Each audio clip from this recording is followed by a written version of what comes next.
बिस्मिल्लाहिर्रहमानिर्रहीम। अस्सलाम वालेकुम। Physics class 9। आज मैं आपको चैप्टर नंबर 5 से लेके चैप्टर नंबर 9 तक तमाम एमसीक्यूज़ कराऊंगी। चैप्टर नंबर 1 से लेके चैप्टर नंबर 4 तक एमसीक्यूज़ मैंने आपको करवाए हुए हैं। ये जो बाकी के 5 चैप्टर्स रह गए थे, इनके एमसीक्यूज़ मैं आपको एक साथ इसलिए करा रही हूँ ताकि आप अपने एनुअल एग्ज़ाम में शॉर्ट टाइम के अंदर तमाम एमसीक्यूज़ को रिवाइज़ कर सकें। अगर आप अपनी बुक के तमाम एमसीक्यूज़ रिवाइज़ कर लेते हैं तो इंशाल्लाह ताला आपको अपने पेपर के अंदर बहुत आसानी हो जाएगी। तो चैप्टर नंबर 5 है फोर्सेस एंड मैटर। इसका एमसीक्यूज़ करना स्टार्ट करते हैं। एमसीक्यूज़ नंबर 1 है the springs in brakes and clutches are use. Brakes और क्लचेस जो होते हैं उनके अंदर स्प्रिंग यूज़ होते हैं, उसकी क्या रीज़न होती है। ऑप्शन ए है to restore original position, option B to measure force, option C to absorb shock, option D to absorb strain energy. Brakes और क्लचेस के अंदर स्प्रिंग्स यूज़ किए जाते हैं ताकि ब्रेक्स और क्लचेस जो है वो ख़राब ना हो, उनकी ओरिजिनल कंडीशन सही रहे। एमसीक्यूज़ नंबर 1 का आंसर आएगा option A to restore original position. MCQs number 2 है if the material recovers the original dimensions when an external force is removed this deformation is known as dash deformation.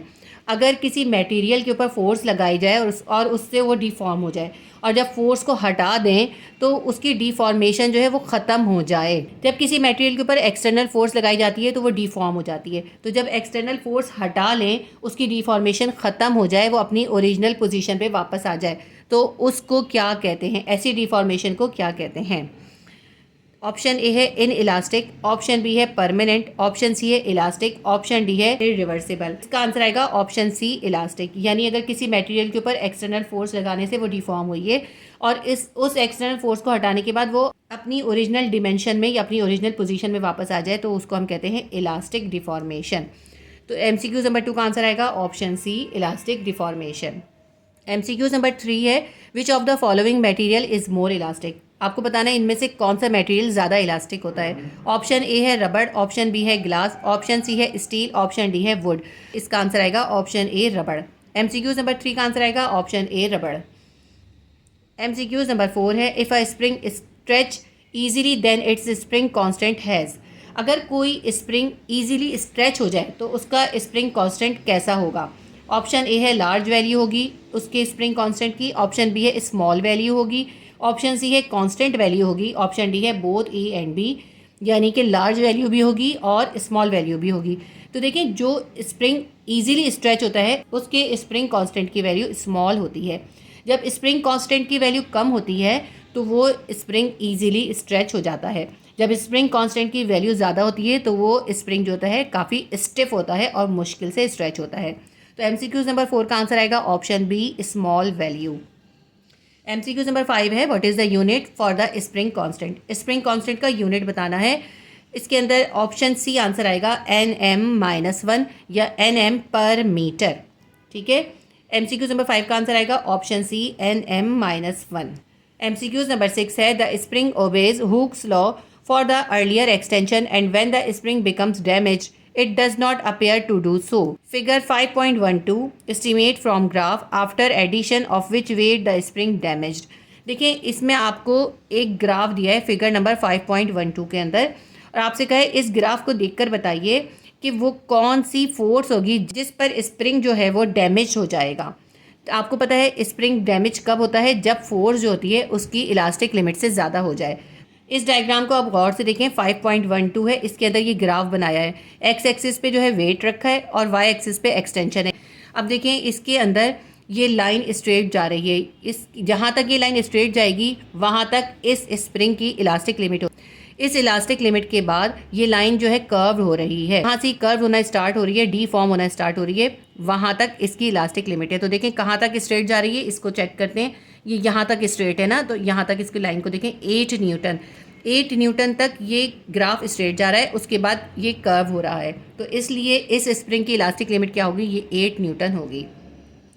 तो इसके option देख लेते हैं। Option A है 1.5 Newton, option B है 8 Newton, option C है 1.6 Newton, option D है 2.0 Newton. तो इस स्प्रिंग की इलास्टिक लिमिट है 8 न्यूटन। एमसीक्यूज नंबर 6 का आएगा option B 8 newton. MCQs number 7 है which of the following is not a unit of pressure. इनमें से कौन सा जो है प्रेशर का यूनिट नहीं है। ऑप्शन ए है पास्कल, ऑप्शन बी है बार, ऑप्शन सी है एटमॉस्फेयर, ऑप्शन डी है न्यूटन। देखें, पास्कल, बार और एटमॉस्फेयर ये तीनों ही प्रेशर के यूनिट के तौर पे यूज़ होते हैं। न्यूटन जो है फोर्स का यूनिट होता है, तो इनमें से न्यूटन जो है वो प्रेशर का यूनिट नहीं है। तो MCQ नंबर 7 का आंसर आएगा ऑप्शन डी, न्यूटन।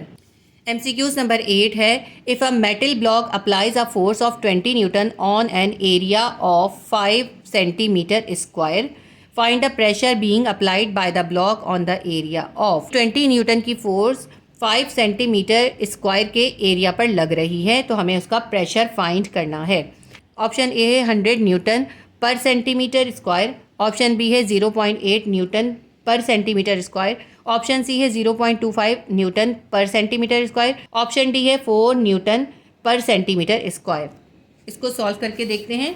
देखिए, फोर्स कितनी लग रही है, 20 न्यूटन लग रही है, और कितने एरिया पे लग रही है, 5 सेंटीमीटर स्क्वायर के एरिया पे लग रही है। प्रेशर हमें फाइंड करना है। प्रेशर किसके बराबर होता है, फोर्स डिवाइडेड बाय एरिया।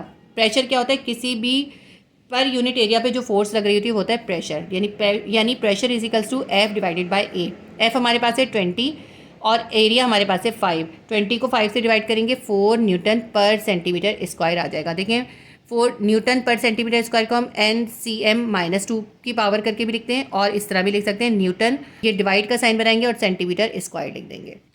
तो MCQ नंबर 8 का आंसर आएगा ऑप्शन डी, 4 न्यूटन पर सेंटीमीटर स्क्वायर। MCQ नंबर 9 है, the figure 5.13 shows a container with 3 spouts. The container is filled with water. Jets of water pour out of the spout. Why does the jet of water from the bottom spout goes farthest out from the container? देखिए, कहते हैं ये एक container है water का, और इसके अंदर 3 जगह पे इसके स्पाउट्स बनाए हुए हैं, या 3 जगह पे ओपनिंग्स है मुख्तलिफ हाइट्स के ऊपर। इसमें जो सबसे नीचे वाला ओपनिंग है या स्पाउट है, उससे जो पानी निकल रहा है वो सबसे ज़्यादा दूर तक जा रहा है। हमें इसकी रीज़न बतानी है। देखिए, सबसे ऊपर वाले स्पाउट से सबसे करीब पानी गिर रहा है कंटेनर के, और बीच वाले से थोड़ा सा दूर जाके गिर रहा है।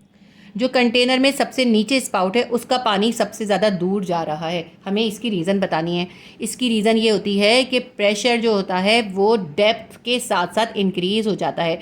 ये जो सबसे नीचे वाला स्पाउट है, इसमें से पानी सबसे ज़्यादा प्रेशर से निकल रहा है, इससे सबसे ज़्यादा दूर जा रहा है। तो इसके अंदर सबसे ज़्यादा प्रेशर क्यों है, क्योंकि इसकी डेप्थ देखें कितनी ज़्यादा हो गई। ऊपर से देखी जाती है डेप्थ, नीचे से नहीं देखेंगे, ऊपर से देखें तो इस स्पाउट की डेप्थ सबसे ज़्यादा है, इसलिए इसके अंदर प्रेशर सबसे ज़्यादा है, क्योंकि प्रेशर जो है डेप्थ के साथ साथ इंक्रीज़ हो जाता है। जितनी ज़्यादा डेप्थ होती है प्रेशर उतना ही ज़्यादा होता है। तो इसकी रीज़न क्या है, लास्ट वाले स्पाउट से पानी दूर जाने की वजह है कि इसके अंदर ज़्यादा प्रेशर है, क्योंकि इसकी डेप्थ ऊपर से नीचे की तरफ सबसे ज़्यादा है। तो ऑप्शन पढ़ लेते हैं। ऑप्शन ए है pressure decreases with the depth, option B है pressure increases with the depth, option C है more water available to flow out from the bottom, option D है density of water different at different places. तो इसकी reason क्या है, pressure increases with the depth. जब depth increase होती है तो प्रेशर इंक्रीज हो जाता है। इस वजह से इस कंटेनर के सबसे नीचे वाले स्पाउट से सबसे ज़्यादा दूर पानी जा रहा है। तो MCQ नंबर 9 का आंसर आएगा option B, pressure increases with depth. Chapter number 5 के MCQs कंप्लीट हो गए। यूनिट नंबर 6 ग्रेविटेशन के MCQs करते हैं। MCQs नंबर 1 है, the motion of a falling ball towards earth is due to the. जब किसी बॉल को फेंका जाता है तो वो ज़मीन पर नीचे की तरफ आती है, हमें इसकी रीज़न देनी है। ऑप्शन ए है वेटलेसनेस, उसका वेट नहीं होता इस वजह से। ऑप्शन बी है ग्रेविटेशनल फोर्स, ग्रेविटेशनल फोर्स की वजह से। ऑप्शन सी है acceleration due to gravity. Option D है बोथ ए एंड बी, यानी वेटलेसनेस और ग्रेविटेशनल फोर्स, इन दोनों की वजह से। देखिए, जब भी कोई चीज़ फेंकी जाती है या ऊपर से गिरती है तो वो ज़मीन पे नीचे की तरफ हमेशा एक्सेलरेशन ड्यू टू ग्रेविटी की वजह से आती है। तो MCQ नंबर 1 का आंसर आएगा option C, acceleration due to gravity. कोई भी गिरती हुई चीज़ ज़मीन की तरफ एक्सेलरेशन ड्यू टू ग्रेविटी की वजह से आती है। जो एक्सेलरेशन ड्यू टू ग्रेविटी है ये उस बॉडी के वेट के अकॉर्डिंग होता है। बॉडी का जितना वेट होता है उतना ही एक्सेलरेशन ड्यू टू ग्रेविटी होता है। इसको हम स्मॉल g से जाहिर करते हैं। MCQ नंबर 2 है, Newton's law of gravitation holds between every two objects on the. Object के दरमियान जो ग्रेविटेशनल फोर्स का न्यूटन्स का लॉ ऑफ ग्रेविटेशन है वो कहाँ कहाँ एप्लीकेबल होता है। ऑप्शन ए है ऑन अर्थ, ऑप्शन बी है ऑन जुपिटर, ऑप्शन सी है ऑन मून, ऑप्शन डी है on universe. Newton's law of gravitation जो है वो यूनिवर्स पे अप्लाई होता है। पूरी यूनिवर्स में जितनी भी चीज़ें हैं, चाहे वो ज़मीन है, चाहे वो कोई स्टार्स हैं या कोई सैटेलाइट्स हैं, इन तमाम के ऊपर न्यूटन्स का लॉ ऑफ ग्रेविटेशन अप्लाई होता है। एमसीक्यू नंबर 2 का आंसर आएगा option D, on universe. Number 3 है numerical value of capital G is. में हमें कैपिटल जी या यूनिवर्सल ग्रेविटेशनल फोर्स की वैल्यू बतानी है। इसका आंसर आएगा option A, capital G is equals to 6.673 multiply by 10⁻⁻11 newton metre square पर किलोग्राम स्क्वायर। एमसीक्यू नंबर 3 का आंसर है ऑप्शन ए। ऑप्शन बी बिल्कुल सेम है, लेकिन यहाँ पे 10⁻+11 है। 10 की पावर इसके अंदर -11 आती है। कैपिटल जी की वैल्यू होती है 6.673 इंटू 10⁻11 न्यूटन मीटर स्क्वायर पर किलोग्राम स्क्वायर। तो एमसीक्यू नंबर 3 का आंसर आएगा ऑप्शन ए।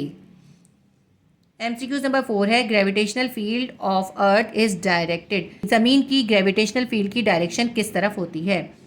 ऑप्शन ए है towards the earth, option B है towards the sun, option C है towards the moon, option D है away from earth.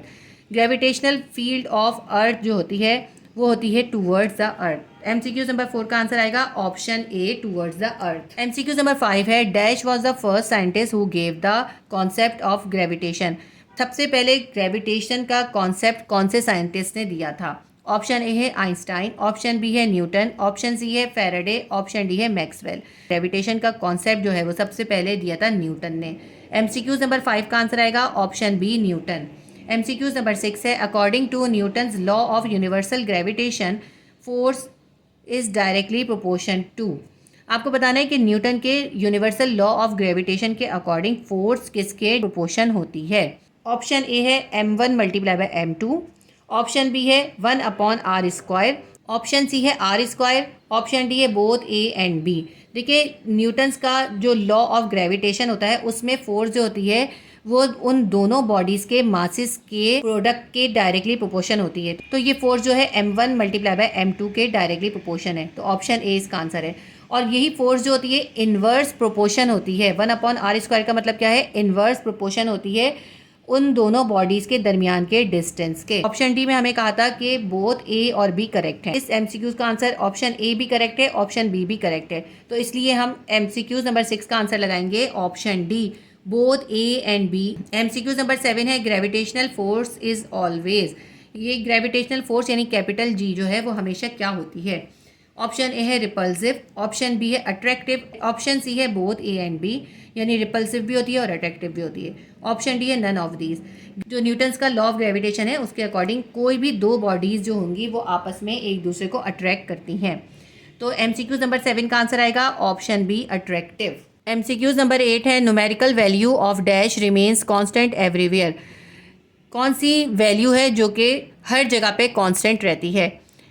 Option A है small G, option B है capital G, option C है F, option D है W. Small G जो है ये होता है acceleration due to gravity, capital G जो है ये है ग्रेविटेशनल फोर्स का कांस्टेंट, ऑप्शन सी है और ये जो ऑप्शन सी एफ है ये है फोर्स, ऑप्शन डी है डब्ल्यू यानी वेट।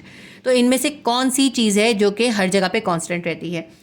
तो आपको पता है कि वेट और स्मॉल जी और फोर्स ये मुख्तलिफ जगहों पे मुख्तलिफ होती है। सिर्फ कैपिटल जी यानी ग्रेविटेशनल फोर्स जो है ये यूनिवर्स में किसी भी जगह पर हो ये कांस्टेंट रहती है। तो एमसीक्यूज नंबर 8 का आंसर आएगा option B, capital G. MCQs number 9 है gravitational force is dash of the medium between the object. कोई भी दो ऑब्जेक्ट जिनके दरमियान ग्रेविटेशनल फोर्स है उनके दरमियान मीडियम से क्या फ़र्क पड़ता है ग्रेविटेशनल फोर्स पे? जब किसी भी दो ऑब्जेक्ट के दरमियान ग्रेविटेशनल फोर्स होती है उनके दरमियान कोई सा भी मीडियम हो उस ग्रेविटेशनल फोर्स के ऊपर कोई इफेक्ट नहीं होता। ग्रेविटेशनल फोर्स जो है वो मीडियम से इंडिपेंडेंट होती है। ठीक है, तो इसका आंसर क्या आएगा? Option B, independent. फिर भी ऑप्शन देख लेते हैं। ऑप्शन ए है डिपेंडेंट, ग्रेविटेशनल फोर्स मीडियम पे डिपेंडेंट होती है। ऑप्शन बी है इंडिपेंडेंट, इंडिपेंडेंट होती है। ऑप्शन सी है बोथ ए एंड बी यानी डिपेंडेंट भी होती है इंडिपेंडेंट भी होती है। ऐसा नहीं होता, ये इंडिपेंडेंट होती है। ऑप्शन डी है नन ऑफ दीज। तो एमसीक्यूज नंबर 9 का आंसर आएगा option B, independent. MCQs number 10 है near earth surface small g is equals to. Earth की सरफेस पे स्मॉल जी कितना होता है? ऑप्शन ए है 10 मीटर पर सेकेंड स्क्वायर, ऑप्शन बी है 1.6 मीटर पर सेकेंड, ऑप्शन सी है both A and B, option D है नन ऑफ दीज। तो अर्थ की सरफेस के ऊपर स्मॉल जी की वैल्यू 9.8 मीटर पर सेकेंड स्क्वायर भी होती है और 10 मीटर पर सेकेंड स्क्वायर भी लिखी जाती है। तो एमसीक्यूज नंबर 10 का आंसर आएगा ऑप्शन ए, 10 मीटर पर सेकेंड स्क्वायर। MCQs नंबर 11 है Newton's law of gravitation is consistent with Newton's dash law of motion. Newton's के लॉ ऑफ ग्रेविटेशन की न्यूटन के कौन से लॉ के साथ मुताबिकत है? ऑप्शन ए है फर्स्ट लॉ ऑफ मोशन से, ऑप्शन बी है न्यूटन के सेकंड लॉ ऑफ मोशन से, ऑप्शन सी है न्यूटन के थर्ड लॉ ऑफ मोशन से, ऑप्शन डी है ऑल ऑफ देम। न्यूटन का जो लॉ ऑफ ग्रेविटेशन है वो न्यूटन के थर्ड लॉ ऑफ मोशन से कंसिस्टेंट है। तो MCQ नंबर 11 का आंसर आएगा ऑप्शन सी थर्ड। थर्ड का मतलब क्या है? Third law of motion. Third law of motion था every action has a reaction. तो न्यूटन के लॉ ऑफ ग्रेविटेशन से इसकी मुताबिकत ये है कि न्यूटन के लॉ ऑफ ग्रेविटेशन में भी यही कहते हैं कि जब भी कोई दो बॉडीज़ होती हैं तो दोनों बॉडीज़ एक दूसरे को बराबर की पावर के साथ अट्रैक्ट करती हैं, इसीलिए न्यूटन्स के लॉ ऑफ ग्रेविटेशन की न्यूटन के थर्ड लॉ से मुताबिकत है। MCQ नंबर 12 है spring balance is use to measure. Spring balance क्या मेजर करने के लिए यूज़ होता है? ऑप्शन ए है मास, ऑप्शन बी है वेट, ऑप्शन सी है इलास्टिसिटी, ऑप्शन डी है डेंसिटी। स्प्रिंग बैलेंस को वेट को मेजर करने के लिए यूज़ करते हैं, ऑप्शन बी आएगा वेट। MCQ नंबर 13 है your weight as measured on earth will be dash on moon. यानी अगर आपका ज़मीन पे जो वज़न आता है मून पर जाकर वो वज़न कम होगा या ज़्यादा होगा या सेम रहेगा। ऑप्शन ए है इंक्रीज, ऑप्शन बी है डिक्रीज, ऑप्शन सी है रिमेन सेम, ऑप्शन डी है नन ऑफ दीज। देखिए अर्थ के ऊपर जो वेट होता है वो मून पे जाके कम हो जाता है क्योंकि वेट जो है ग्रेविटी के ऊपर डिपेंड करता है। मून की ग्रेविटी कम है, अर्थ की ग्रेविटी ज़्यादा है, इसलिए जो वेट अर्थ पर आता है मून पर उससे कम वेट आता है। तो इसलिए MCQ नंबर 13 का आंसर आएगा ऑप्शन बी डिक्रीज्ड। अर्थ पर जो वज़न होता है मून पे जाकर वो डिक्रीज हो जाता है यानी कम हो जाता है। MCQ नंबर 14 है मास ऑफ अर्थ इज़। अर्थ का मास आपको बताना है तो इसका आंसर आएगा ऑप्शन बी 6.0 मल्टीप्लाई बाय 10 की पावर 24 किलोग्राम।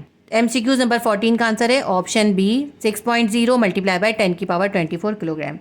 MCQ नंबर 15 है dash is a natural satellite. इनमें से आपको बताना है कौन सा नेचुरल सैटेलाइट है। ऑप्शन ए है अर्थ, ऑप्शन बी है जुपिटर, ऑप्शन सी है मून, ऑप्शन डी है मार्स। मून जो है वो नेचुरल सैटेलाइट है अर्थ का। MCQ नंबर 15 का आंसर आएगा option C moon. MCQ number 16 है a communication satellite complete its 1 revolution around the earth is dash hours. Communication satellite ज़मीन के इर्द गिर्द अपना एक रेवोल्यूशन कितने घंटों में कंप्लीट करता है? कम्युनिकेशन सैटेलाइट जो होता है वो 24 आवर्स के अंदर ही अपना एक रेवोल्यूशन अर्थ के इर्द गिर्द कंप्लीट करता है। ऑप्शन देख लेते हैं। ऑप्शन ए है 6, ऑप्शन बी है 12, ऑप्शन सी है 18, ऑप्शन डी है 24। तो MCQ नंबर 16 का आंसर आएगा option D 24 hours. MCQ number 17 है the velocity of satellite is dash of its mass. Satellite की वेलोसिटी जो है उसके मास से डिपेंडेंट होती है या इंडिपेंडेंट होती है या उसके इक्वल होती है। तो ऑप्शन ए है इंडिपेंडेंट, ऑप्शन बी है डिपेंडेंट, ऑप्शन सी है इक्वल, ऑप्शन डी है डबल। किसी भी सैटेलाइट की जो वेलोसिटी होती है उसके मास से इंडिपेंडेंट होती है, यानी उस सैटेलाइट का मास ज़्यादा हो या कम हो उससे उसकी वेलोसिटी पे कोई असर नहीं होता। तो MCQ नंबर 7 का आंसर आएगा option A independent. MCQ number 18 है dash are use to put satellite into orbits. Orbits के अंदर सैटेलाइट्स को रखने के लिए किस चीज़ को यूज़ करते हैं, यानी ऑर्बिट्स के अंदर सैटेलाइट्स को किस तरह रखते हैं, किस चीज़ के ज़रिए रखते हैं। ऑप्शन ए है हेलीकॉप्टर, ऑप्शन बी है एरोप्लेन, ऑप्शन सी है रॉकेट, ऑप्शन डी है नन ऑफ दीज। सैटेलाइट्स को ऑर्बिट्स के अंदर रॉकेट के ज़रिए रखा जाता है। MCQ नंबर 18 का आंसर है option C rocket. MCQ number 19 है the critical velocity VC is equals to. Critical velocity का आपको फॉर्मूला लिखना है। क्रिटिकल वेलोसिटी जो होती है वो होती है √g multiply by capital R, यानी gravitational acceleration multiply by radius. तो MCQ नंबर 19 का आंसर आएगा option C √g multiply by capital R। आगे बढ़ने से पहले आपसे रिक्वेस्ट करूंगी कि वीडियो को लाइक कर दीजिए और इसको शेयर भी ज़रूर कीजिएगा अपने फ्रेंड्स के साथ। यूनिट नंबर 6 ग्रेविटेशन के 19 MCQs हमारे कंप्लीट हो गए। यूनिट नंबर 7 है properties of matter. MCQs start करते हैं। MCQs नंबर 1 है an object with particles close together and vibrating describes as. वो ऑब्जेक्ट जिसके पार्टिकल्स करीब करीब होते हैं और उसके पार्टिकल्स वाइब्रेट करते हैं वो क्या होती है? ऑप्शन ए है gas, option B liquid, option C solid, option D all of 3। Solid के पार्टिकल आपस में करीब करीब होते हैं और वो अपनी जगह पे वाइब्रेट कर रहे होते हैं। तो ऑप्शन सी सॉलिड इसका आंसर आएगा। MCQ नंबर 1 का आंसर आएगा option C solid. MCQ number 2 है a burning candle is an example of dash state of matter. एक जलती हुई कैंडल कौन सी स्टेट्स ऑफ मैटर को बताती है? ऑप्शन ए है gas, option B liquid, option C solid, option D all three. तो जब कोई कैंडल जलती है ना तो वो उसकी पहले तो सॉलिड स्टेट होती है, फिर वो जब जलती है तो उसके अंदर आप देखते हैं वो लिक्विफाई होती है, थोड़ी सी उसके लिक्विड बनता है और उसके बाद उसकी अंदर से कार्बन डाइऑक्साइड की गैस भी निकलती है। तो बर्निंग कैंडल जो है वो मैटर की तीनों स्टेट्स की एग्जाम्पल है। तो इसके अंदर आंसर आएगा option D all three. MCQ number 2 का आंसर है option D all three. MCQ number 3 है during which process a gas become a liquid. कोई गैस जब लिक्विड बनती है तो उस प्रोसेस को क्या कहते हैं? ऑप्शन ए है मेल्टिंग, ऑप्शन बी है फ्रीजिंग, ऑप्शन सी है कंडेंसिंग, ऑप्शन डी है बॉइलिंग। जब किसी गैस को कंडेंस करते हैं तो वो लिक्विड बन जाती है, तो इसका आंसर आएगा option C condensing. MCQ number 3 का आंसर है option C condensing.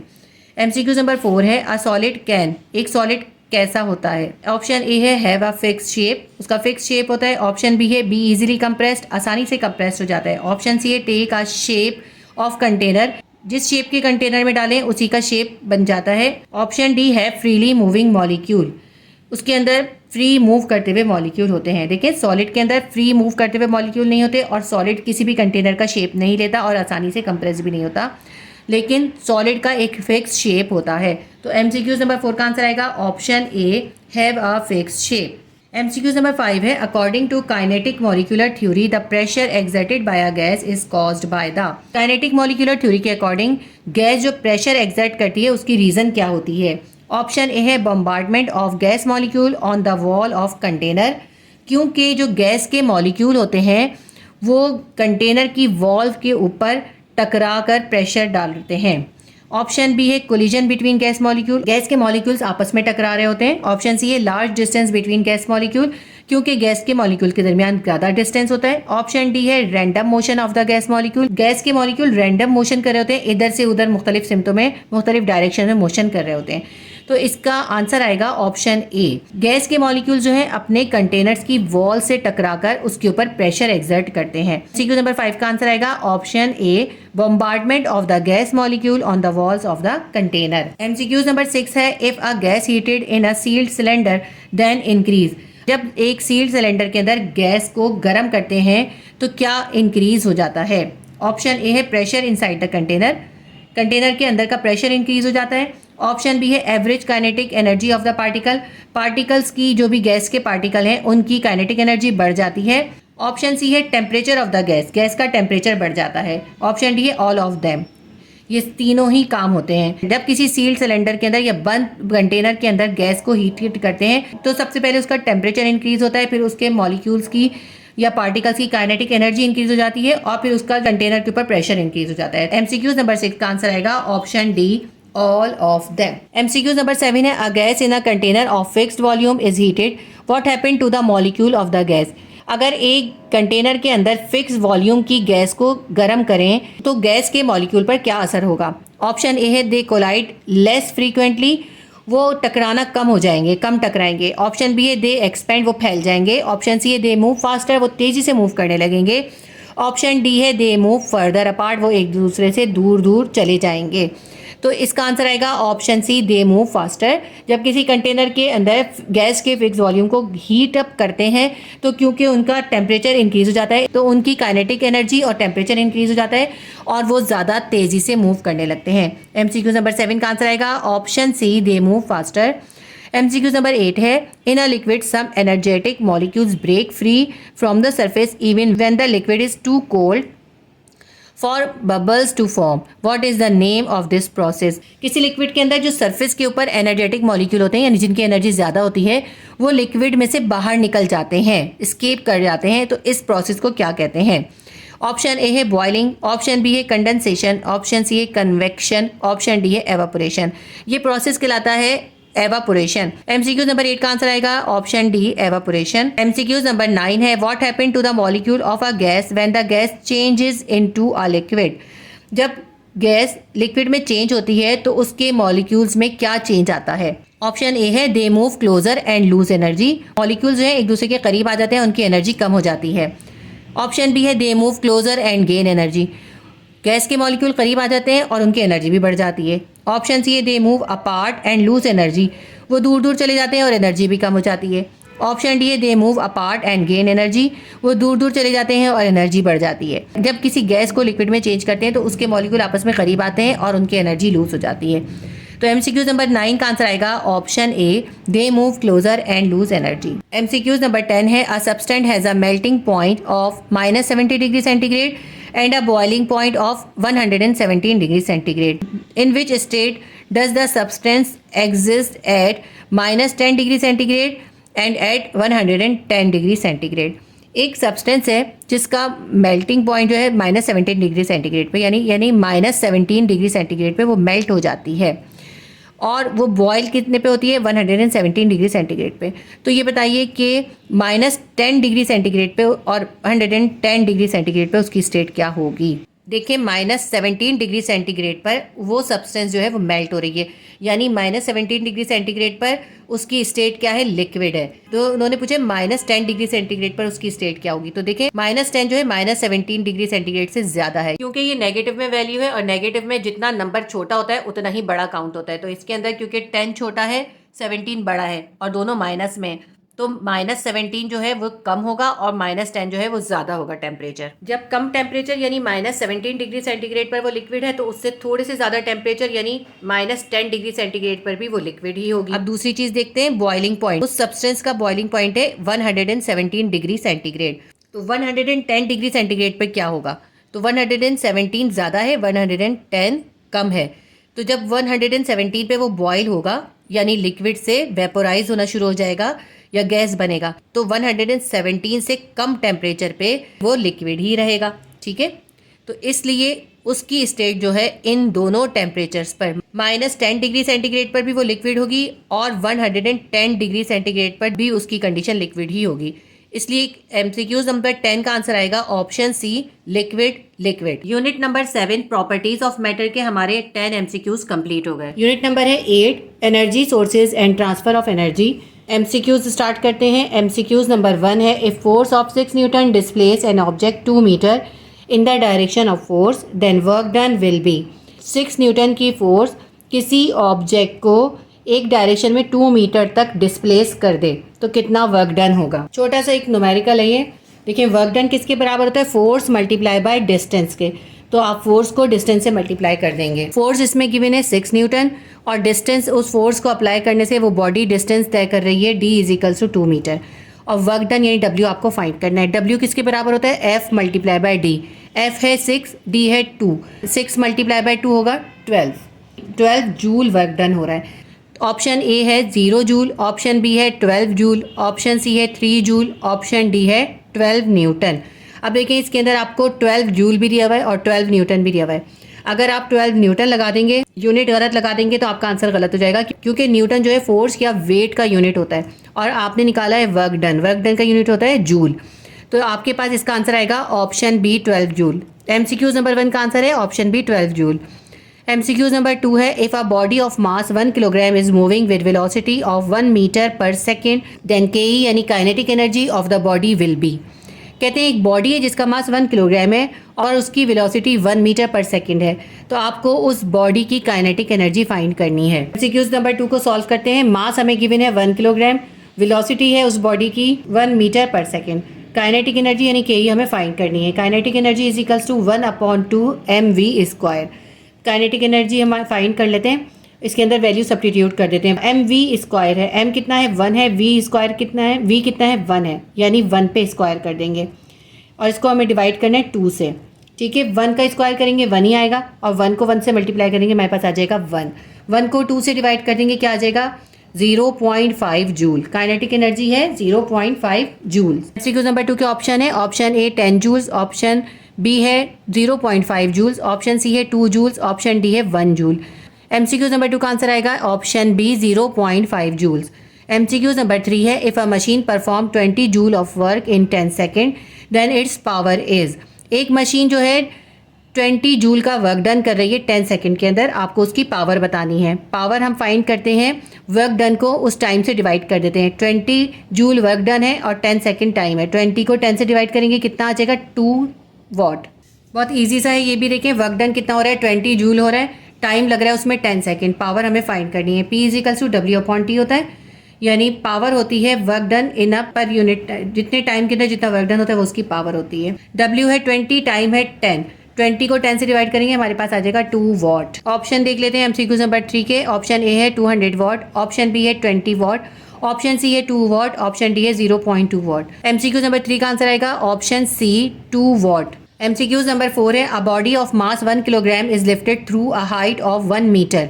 The energy possessed in the body will be considered G is equals to 10 metre पर सेकेंड स्क्वायर। आपको बताना है कि एक बॉडी जिसका मास 1 किलोग्राम है उसको 1 मीटर की हाइट तक उठाया गया है, तो आपने बताना है उस बॉडी के अंदर अब कितनी एनर्जी स्टोर हो गई है, यानी आपको इसकी पोटेंशियल एनर्जी यानी PE फाइंड करनी है और आपको स्मॉल g की वैल्यू गिवन है 10 मीटर पर सेकेंड स्क्वायर। इसको भी सॉल्व कर लेते हैं। मास उस बॉडी का है 1 किलोग्राम और उसकी g यानी ग्रेविटेशनल एक्सेलरेशन है 10 मीटर पर सेकेंड स्क्वायर। जितनी हाइट तक उसको लिफ्ट किया गया है वो है 1 metre, h is equals to 1 metre. Potential energy यानी PE, उसके अंदर जो स्टोर एनर्जी है यानी पोटेंशियल एनर्जी हमें फाइंड करनी है। इसका फॉर्मूला क्या होता है, PE is equals to M multiply by G multiply by H। Mass को ग्रेविटेशनल एक्सेलरेशन और उसकी हाइट के साथ मल्टीप्लाई कर देंगे। मास हमारे पास है 1, G हमारे पास है 10 और H हमारे पास है 1। 10 को 1 से मल्टीप्लाई करेंगे 10 आ जाएगा। पोटेंशियल एनर्जी है 10 जूल, क्योंकि एनर्जी है इसलिए इसका यूनिट भी जूल होगा। नंबर 4 के ऑप्शन देख लेते हैं। ऑप्शन ए है 1 जूल, ऑप्शन बी है 10 जूल, ऑप्शन सी है 100 जूल, ऑप्शन डी है 1000 जूल। एमसीक्यू नंबर 4 का आंसर आएगा option B 10 joule. MCQ number 5 है the energy release during fission और fusion reaction is called. Fission और फ्यूजन रिएक्शन में जो एनर्जी रिलीज होती है उसे क्या कहते हैं। ऑप्शन ए है सोलर एनर्जी, ऑप्शन बी है जियोथर्मल एनर्जी, ऑप्शन सी है टाइडल एनर्जी, ऑप्शन डी है न्यूक्लियर एनर्जी। फिजन और फ्यूजन रिएक्शन में जो एनर्जी रिलीज होती है उसे कहते हैं न्यूक्लियर एनर्जी। एमसीक्यू नंबर 5 का आंसर आएगा option D nuclear energy. MCQ number 6 है which is the renewable source of energy. हमें बताना है इनमें से कौन सी जो है रिन्यूएबल एनर्जी सोर्स है। ऑप्शन ए है solar and wind, option B है कोल, ऑप्शन सी है नेचुरल गैस, ऑप्शन डी है पेट्रोलियम। देखिए कोल, नेचुरल गैस और पेट्रोलियम जो है ये नॉन रिन्यूएबल एनर्जी सोर्सेज हैं। सिर्फ सोलर और विंड जो है ये रिन्यूएबल एनर्जी सोर्सेज हैं। तो एमसीक्यूज नंबर 6 का आंसर आएगा option A solar and wind. MCQs number 7 है the ratio of output to input is called. Output का इनपुट के साथ जो रेशियो होता है यानी आउटपुट डिवाइडेड बाय इनपुट को क्या कहते हैं। ऑप्शन ए है एनर्जी, ऑप्शन बी है वर्क, ऑप्शन सी है पावर, ऑप्शन डी है एफिशिएंसी। आउटपुट और इनपुट का रेशियो एफिशिएंसी कहलाता है। एमसीक्यूज नंबर 7 का आंसर आएगा option D efficiency. MCQs number 8 है work done per unit time is called. एक यूनिट टाइम के अंदर जितना वर्क डन होता है उसे क्या कहते हैं। ऑप्शन ए है एफिशिएंसी, ऑप्शन बी है एनर्जी, ऑप्शन सी है पावर, ऑप्शन डी है force. Unit time work done जो है वो कहलाता है पावर। एमसीक्यूज नंबर 8 का आंसर आएगा option C power. MCQs number 9 है coal, gas and oil are the examples of. Coal, gas और ऑयल किसकी एग्जाम्पल हैं। ऑप्शन ए है टाइडल एनर्जी, ऑप्शन बी है न्यूक्लियर एनर्जी, ऑप्शन सी है fossil fuel energy, option D है biomass energy. Coal, gas and oil जो है वो फॉसिल फ्यूल एनर्जी हैं क्योंकि ये बनते हैं ज़मीन के अंदर मुख्तलिफ जानवरों के और दूसरी चीज़ों के जो फॉसिल्स ज़मीन के अंदर दबते चले जाते हैं और उनके अंदर जो केमिकल रिएक्शंस होते हैं उससे ये एनर्जी सोर्सेज बनती हैं, कोल, गैस और ऑयल। एमसीक्यूज नंबर 9 का आंसर आएगा option C fossil fuel energy. MCQs number 10 है dash is not a renewable energy source. इनमें से कौन सी जो है वो रिन्यूएबल एनर्जी सोर्स नहीं है। ऑप्शन ए है सोलर एनर्जी, ऑप्शन बी है कोल, ऑप्शन सी है विंड एनर्जी, ऑप्शन डी है geothermal energy. Solar energy, wind energy और जियोथर्मल एनर्जी ये तीनों रिन्यूएबल एनर्जी सोर्सेज हैं। इसमें जो है कोल नॉट रिन्यूएबल एनर्जी सोर्स है या नॉन रिन्यूएबल एनर्जी सोर्स है। एमसीक्यूज नंबर 10 का आंसर आएगा ऑप्शन बी कोल। चैप्टर नंबर 8 के 10 एमसीक्यूज हमारे कंप्लीट हो गए। यूनिट नंबर 9 है थर्मल प्रॉपर्टीज ऑफ मैटर। इसके एमसीक्यूज करते हैं। एमसीक्यूज नंबर 1 है heat is the form of. Heat किसकी फॉर्म होती है। ऑप्शन ए है प्रेशर, ऑप्शन बी है वेट, ऑप्शन सी है एनर्जी, ऑप्शन डी है ऑल। हीट जो है एनर्जी की एक फॉर्म है। एमसीक्यूज नंबर 1 का आंसर आएगा option C energy. MCQs number 2 है heat capacity is the product of mass and. Heat capacity mass और डैश का प्रोडक्ट होती है। ऑप्शन ए है बॉइलिंग पॉइंट, ऑप्शन बी है फ्रीजिंग पॉइंट, ऑप्शन सी है एनर्जी, ऑप्शन डी है specific heat of material. किसी भी बॉडी की जो स्पेसिफिक हीट ऑफ मटेरियल होती है उसको और मास का जो प्रोडक्ट होता है वो हीट कैपेसिटी कहलाता है। तो MCQ नंबर 2 का आंसर आएगा option D, specific heat of material. MCQ number 3 है, the amount of heat needed to convert a substance from liquid to gas is called. किसी सब्सटेंस को लिक्विड से गैस में कन्वर्ट करने के लिए जितनी अमाउंट ऑफ हीट रिक्वायर्ड होती है उसे क्या कहते हैं? ऑप्शन ए है heat of vaporisation, option B है स्पेसिफिक हीट, ऑप्शन सी है latent heat of fusion, option D है ऑल। इसका आंसर आएगा option A, heat of vaporisation. Liquid को गैस में कन्वर्ट करने होने के लिए जितनी हीट चाहिए होती है वो कहलाती है heat of vaporisation. MCQ number 3 का आंसर है option A, heat of vaporisation. MCQ number 4 है, thermal energy transfer required per unit mass to increase the temperature by 1 centigrade और 1 kelvin is called. 1 unit mass का temperature 1 degree centigrade या 1 degree kelvin तक बढ़ाने के लिए जो हीट रिक्वायर्ड होती है उसे क्या कहते हैं? ऑप्शन ए है latent heat of vaporisation, option B है specific heat capacity, option C है latent heat of fusion, option D है थर्मल कैपेसिटी। इसका आंसर आएगा option B, specific heat capacity. किसी भी सब्सटेंस के 1 किलोग्राम का टेम्परेचर 1 डिग्री सेंटीग्रेड या 1 डिग्री केल्विन तक बढ़ाने के लिए जो हीट रिक्वायर्ड होती है वो होती है specific heat capacity. MCQ number 4 का आंसर है option B, specific heat capacity. MCQ number 5 है, a fix temperature at which a pure liquid boils is called. वो फिक्स टेम्परेचर जिस पे कोई लिक्विड बॉयल होता है उसे क्या कहते हैं? ऑप्शन ए है मेल्टिंग पॉइंट, ऑप्शन बी है फ्रीजिंग पॉइंट, ऑप्शन सी है बॉइलिंग पॉइंट, ऑप्शन डी है बोथ ए एंड बी, यानी मेल्टिंग पॉइंट और फ्रीजिंग पॉइंट दोनों। देखिए, कोई भी लिक्विड जिस फिक्स टेम्परेचर पे बॉयल होना स्टार्ट होता है वो कहलाता है उसका बॉइलिंग पॉइंट। तो MCQ नंबर 5 का आंसर आएगा option C, boiling point. MCQ number 6 है, the melting point of ice eight normal atmospheric pressure is. Normal atmospheric pressure पे आइस का मेल्टिंग पॉइंट क्या होता है? ऑप्शन ए है 0 डिग्री सेंटीग्रेड, ऑप्शन बी है 0 डिग्री केल्विन, ऑप्शन सी है 100 degree centigrade, option D है बोथ ए एंड बी, यानी 0 डिग्री सेंटीग्रेड और 0 केल्विन दोनों। तो इसका आंसर आएगा option A, 0 degree centigrade. Normal atmospheric pressure पे आइस का मेल्टिंग पॉइंट जो है वो 0 डिग्री सेंटीग्रेड होता है और 0 डिग्री सेंटीग्रेड बराबर होता है 273 डिग्री केल्विन के। अगर यहाँ पे 273 केल्विन होता ना तो फिर हम ये option D, both A and B लगाते हैं। ठीक है, तो आइस का मेल्टिंग पॉइंट 0 डिग्री सेंटीग्रेड होता है या 273 डिग्री केल्विन या 32 डिग्री फ़ारेनहाइट होता है। तो MCQ नंबर 6 का आंसर आएगा option A, 0 degree centigrade. MCQ number 7 है, thermal energy transfer required to change a solid into liquid without changing its temperature is called. Temperature को चेंज करे बगैर एक सॉलिड को लिक्विड में चेंज होने के लिए या कन्वर्ट होने के लिए जितनी थर्मल एनर्जी चाहिए होती है उसे क्या कहते हैं? ऑप्शन ए है latent heat of fusion, option B है latent heat of vaporisation, option C है latent heat of boiling, option D है स्पेसिफिक हीट कैपेसिटी। इसका आंसर आएगा option A, latent heat of fusion. क्योंकि देखिए, जब सॉलिड लिक्विड में कन्वर्ट हो रहा होता है और टेम्परेचर को चेंज नहीं किया जा रहा होता, टेम्परेचर कांस्टेंट होता है, उसको सॉलिड से लिक्विड में कन्वर्ट होने के लिए जितनी हीट चाहिए होती है वो कहलाती है latent heat of fusion. MCQ number 7 का आंसर आएगा option A, latent heat of fusion.